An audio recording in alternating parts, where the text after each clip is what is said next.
So Tatum became the third player since 2000 with multiple 35-point, 10-rebound games in a single conference finals, joining some elite company there. LeBron James, Shaquille O'Neal.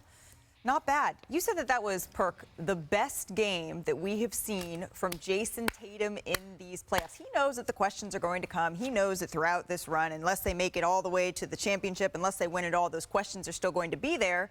But I got to check, if you're saying things like that, has he done enough yet to silence the critics of which you at times have been one? Absolutely not.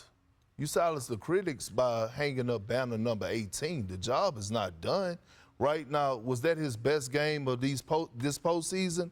Hell yeah, it was. And look, we know he's going to score buckets. We understand that. It was the playmaking for me. It was the 8 dimes, trusting his teammates. It was the crucial block shots. It was the passion that he played with. And when Jayson Tatum plays with force, attacking downhill, mixing with a little bit of outside shooting, he's a different type of player. But at the end of the day, it would all be answered when banner number 18 is hanging in the Raptors, okay? Look, the standards has always been championships. When I was playing with Boston, that's why they call it the city of champions, and it's not going to stop today. I'm proud of you, Perk. I'm glad.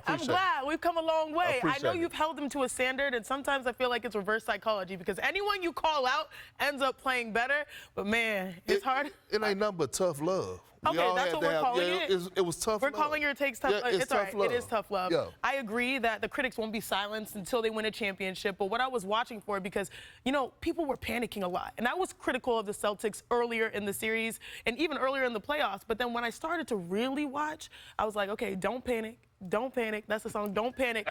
Because when you get moments like this is what carries you over in the NBA Finals. Can we talk about the last 2 minutes? Watch these plays right here. First, he knocks down a huge three. They were chipping away at the lead, and that was at the top of the key. This is the dime, right on time. To be able to have that type of confidence in your game to deliver in that way. And then again, just finding teammates, sharing the ball. They rotated around. Again, 7 points in the fourth, but it wasn't just what he did scoring the ball. It was how he led, how he played with emotion. To me, that was the most impressive thing. It feels like, 3 games into the series, and Boston has gotten away with it. 2 wins where a loss felt like it was inevitable. They're the first team to win multiple games in a series after trailing by at least 5 in the final 2 minutes of the fourth quarter in the last 25 years, with Boston being the first team to pull this off. It also means the Pacers are the first team to let it happen. So, Woj, what is the likelihood that Indiana could get a boost by getting Tyrese Halliburton back now that they're facing elimination? I'm told that it is unlikely that Tyrese Halliburton plays in Game 4, but he has not yet been ruled out. He has wanted to try to figure out a way to play in this series, even with that hamstring soreness / strain, but I think the team, especially Rick Carlisle, their front office, they want to err on the side of caution with him. Right. They certainly pushed back on it before Game 3. That may well happen again today. Again, not ruled out yet, but trending unlikely. Remember, he played, he had that injury back in January, missed 10 games.